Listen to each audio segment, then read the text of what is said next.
The captain has turned off the seatbelt signs and has turned on the ceaseless anxiety signs. Feel free to brood about the cabin. Welcome to Night Vale.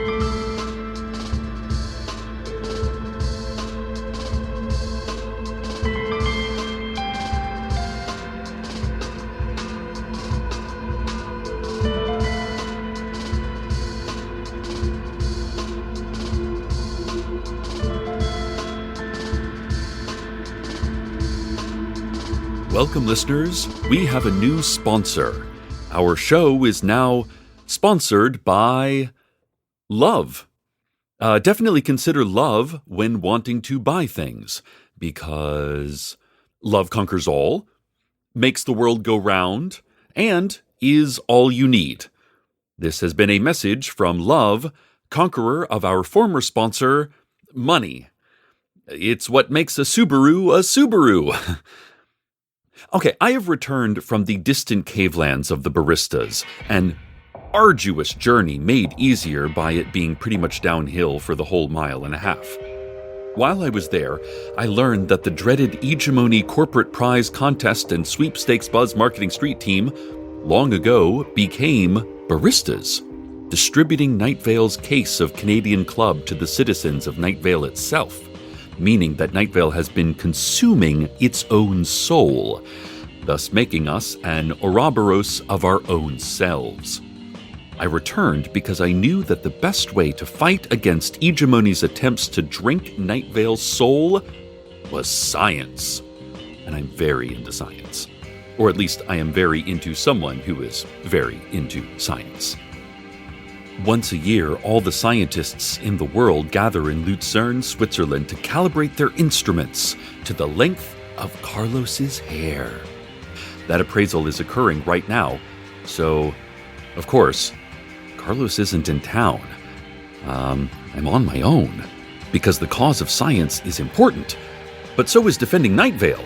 And one of the best parts about being in a couple is that when each of you is good at one thing, it's like the couple is good at two things. This message was brought to you by love, it turns out. More on my plans to defeat eGemony as I desperately figure out what they are. But first, some local news. Night Vale Community College announced its new slate of winter semester continuing education courses: Introduction to Gibbering, Conversational Gibbering, Intermediate Gibbering, Advanced Gibbering, and Ikebana, the Japanese art of flower arrangement. Community College professor Adriano Capiello, who teaches French gibbering, said, "Ouvrez vos livres page 3 et criez avant de vous faire bouffer." Professor Capiello, once considered a failure in his field, has developed what he calls a charisma ray. And now everyone thinks he's A-OK, an exciting thinker, an excellent dancer, and an entirely inadequate human being. When asked for comment, Professor Capiello responded by listing everything he could think of that was not a type of gum. By the time he finished, his charisma ray had worn off, and everyone realized Professor Capiello is in fact a terrible person who attempts to court the friendship of students whose attractive naivete is subverted, ironically, by how they gradually accumulate the tools of critical analysis in his classes, meaning they apply what he himself taught them to judge him harshly, ultimately growing to resent his falseness, thus leaving his charisma ray utterly useless in the face of a culturally awakened classroom. Professor Capiello denied this by stringing together a bunch of French verbs related to the behaviors of aquatic animals. Those interested in continuing education should read a book for once. Okay, so earlier this morning, I walked across the street to get a 2-pound bag of kiwis at Ralph's and had the most remarkable experience. Well, first, I passed the same barista I always pass along the way, the one at the abattoir. But this time, she gave me a friendly wink of recognition. And then another barista, the one in the produce aisle, he scalded my face with steam and said my mother was so pungent, people thought she was an under-roasted Sumerian bean, and I have never felt so welcome. But the amazing thing was when I tried to pay for my fruit, the cashier said, "Don't you love kiwis?" And I said I did. And he said, "I love them too, and I love working here. So take the kiwis. Your love is your payment." So I took the kiwis and later shared them with my brother-in-law, Steve Carlsberg, who said, "I love these." Then he added, "I love you, brother." And I nodded. It seems that Night Vale is now a love-based economy. Oh, wait, this just in. Ralphs would like to explain that the cashier made a mistake. It's perfectly fine that he loves working there and that I love the kiwis, but I do still have to pay for them. That makes more sense. But I'm a little disappointed. Still, because of the incredibly effective new sponsorship of our program, love is definitely in the air in Night Vale. At Dark Owl Records, there is now a loudspeaker outside, and store owner Michelle Wynn is publicly playing the records she loves the most, something she has never done. These albums aren't vinyl, but discs made of chalkboard slate being spun underneath a needle and amplified through an outdoor speaker system. People who were strangers only moments ago are gazing into each other's eyes with looks of admiration and hunger. That made it awkward to spy on them. Not impossible, of course, just awkward, which has caused several members of the vague yet menacing government agency who sit outside our homes in dark sedans to step out of their cars and offer hugs to anyone who would like to have a hug placed on their permanent record. There are reports of unidentified citizens running by fountains, waving flowers and balloons and handing out otters. The sheriff's secret police have replaced their patrol car sirens with Whitney Houston's "I Will Always Love You." The hooded figures who stand in and around the Forbidden Dog Park are still terrifying to look at, or even think about. But one of them is waving. That's probably the most expressive form of love that they have. Love is everywhere. But also, there has been a subtle shift. As love has become more prevalent, its value has decreased significantly. The angel, who was definitely former billionaire Marcus Vanston, who is now named Erica, said that they have drawn on a cocktail napkin an economic model for supply-side feelings, where those with the most feelings will then trickle down the love to those with the least. Even here in our radio studio, I am feeling such love for you right now, listener. I love this microphone, and this cable, and the mixing board. I love these blinking phone lines. Maybe we should take some calls. Hi, this is Cecil. You're on the air. I love you. Oh, I love you too. Next caller, you're on the air with Cecil Palmer. I love you. Did you just call from the other line? Oh, no. I love you. My mistake. You know, I love our community, our mayor, our angels, and even our weather. Listeners, I'd like to thank our newest sponsor, Love, for bringing us today's show. But in all of my loving clamor, I lost sight of what was truly at stake. Our newest intern, Blake, brought back a familiar guest into our studio, thus reminding me of it. Blake then tried to use the 3-hole punch without reading the safety manual first. Oh, quick aside. To the family of intern Blake, he was a reckless intern, and he will be missed. But now, we welcome back to the radio station, Hugh Jackman of eGemony. Hugh, I've done some investigative journalism, and I'm going to have to ask you the tough questions. First, I know that you're here to claim the case of Canadian Club, right? Oh no, don't worry about that. Well, I am worried about that. Among the many different things I worry about, you were coming back to get the case. You wanted me to look under my desk and... Not anymore, that's okay. but the Barista King said... Cecil, I know about the baristas. I know about how Night Vale drank its own soul. Oh. So, does that mean that eGemony is going to, I don't know, just leave us alone then? Funny you should say that. When I followed you to the baristas... You followed me? Sure. I was the one with the Admiral Tippett sideburns. Oh my god, that was you? Those were so good. Thank you. That took me hours to grow them. Anyway, after all that, I was planning on telling my team leaders at eGemony we were too late and to abandon our plans. Oh, well that's good. And to buy all of Night Vale to help with eGemony's debt acquisition. Oh, well that's bad. There's a glitch. I've fallen in love. Pardon? eGemony has highly secure communications. Corporate demands that we only send messages on postcards from lakeside resorts. Oh, I shouldn't have said that out loud. Siri, remind me to prostrate myself before HR at 4 p.m. today. Anyway, I was at the post office, standing in line behind... Well, it was the strangest thing. You'll never guess. I was standing in line behind... Oh, a dog with a man's head. Yeah, that guy's always there. Spoiler. We don't have quite so many folks like that back at the office, and it made me pay closer attention to everything around me. The first thing I noticed was this particular post office was selling stamps. And then I noticed the stamps had no denomination on them, just the word forever. I've worked in retail before, put myself through high school operating a mall kiosk that sold decorative soaps, and customers there, as you might well guess, can be mean or even cruel, saying things like, "Do you have anything vanilla scented?" Or they'd also say things like, "I'd like to buy some soap." It was awful. So I am always extraordinarily polite to clerks, sometimes even flirtatious.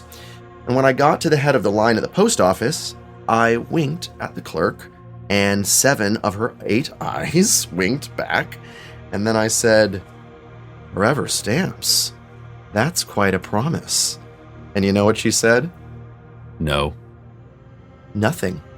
It turns out she was a spider and didn't care what I thought. But, Cecil, it was the way she didn't care.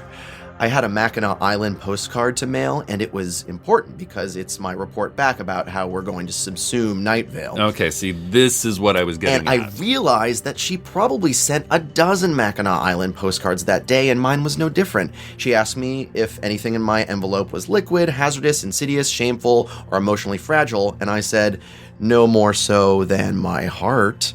And then a mosquito hawk got caught in her web, and she raced over to wrap it in a webbing and then dissolved its body with her venom so she could later drink its liquid corpse like a child with a juice box. Aww. I know, it was so sweet. Now, I am not a poetic man, Cecil, but I was inspired. Have you noticed that love seems to be in the air right now? Like that Mariah Carey song. I had a vision of love, and it was this crazy dream where I was in the park, and trees were made entirely out of recycled aluminum cans, and you were there, but you looked just like me, only with a nosebleed. Oh, I love that song. My husband and I danced to that at our wedding. Anyway, I was close enough to smell her perfume, and, well, I asked if I could have a book of the Forever stamps, and she asked which kind, and I said, "The Wonder Woman stamps," and she said that they were out of them. So I said, because I've worked in retail before, and I try to feel like all of us are in this together, that I was feeling shortchanged by the whole Forever business then. And I said it with a frown on my lips, but a smile in my eyes. Like this. See? Yes, please stop. Cecil, she handed me back my change and said, "Next human entity in line." And I love her. I love Night Vale. So I'm staying here until she loves me too. Wait, what? See, Night Vale is in my heart now, and it's in eGemony's heart. We want to pivot our company mission. See, we don't want to drink Night Vale's soul. We want to cross-pollinate our startup model with Night Vale's greatest asset, love. We want to take all of this love, such great content, by the way, and program it into an app that users can just access from anywhere. I can get our street teams on this right now to inspire the Dreamfluencers to talk about love. It's your station's new sponsor, right? So let's value add social media platform to... Oh, look, it's right here. It was under my desk after all. Sorry, what? The case of whiskey. Yep, here it is. Look at it. I don't understand. Open it. It's a cardboard box with the Canadian Club logo on the side. There's bottles of Canadian Club in here, but I don't get it. The town and the former street team drank this long ago. How is it under your desk? Have you ever heard of science? I've watched a TED Talk. I know everything about science. Well, there's this thought experiment where a cat is in a box, but it's unknown whether the cat is alive and peacefully sleeping, or in fact, alive and just clawing and vomiting on everything because, well, it's a cat. Since both things could be true, both things are true. This isn't sounding familiar. Well, your husband clearly isn't a scientist. But how is it even possible? Hey, with love and science, anything is possible. Now, go drink your whiskey.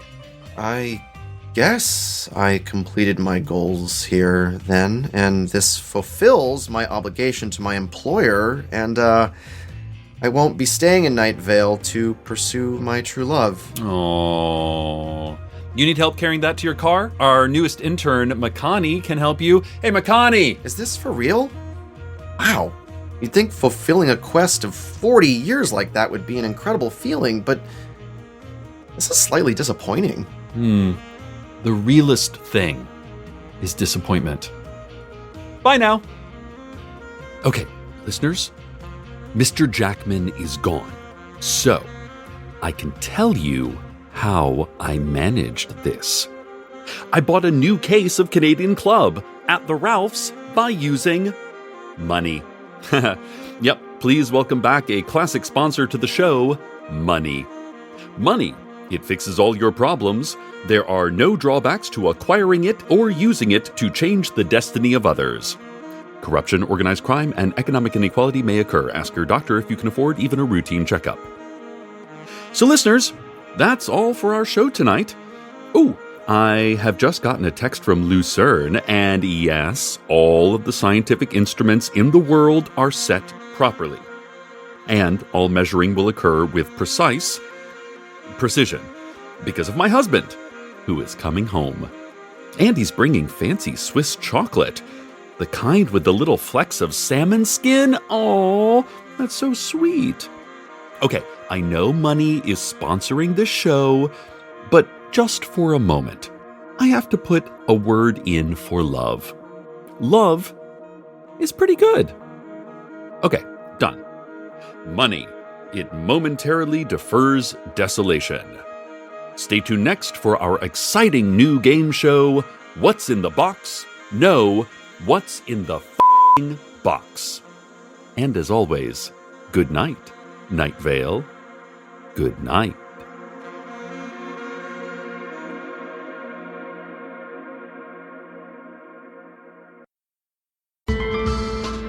Welcome to Night Vale is a production of Night Vale Presents. This episode was written by Glenn David Gold with Joseph Fink and Jeffrey Craner, and produced by Joseph Fink. The voice of Night Vale is Cecil Baldwin. The voice of Hugh Jackman was Hunter Canning.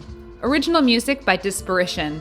All of it can be found at disparition.info or at disparition.bandcamp.com. This episode's weather was Turn Into It by Jamie Browning. Link for more music in the show notes. Comments, questions, email us at info@welcometonightvale.com, or follow us on Twitter at Nightvale Radio, or place your ear against the earth until you think you hear singing from deep within. Check out welcometonightvale.com for more information on this show and our tour happening right now in the Southwest and the West Coast, as well as our upcoming tour in New Zealand and Australia. Today's proverb: for softer bones and a tenuous smile, drink malk. Got mock? It's here. Drink it. Drink this mulk. Malt. Drink it.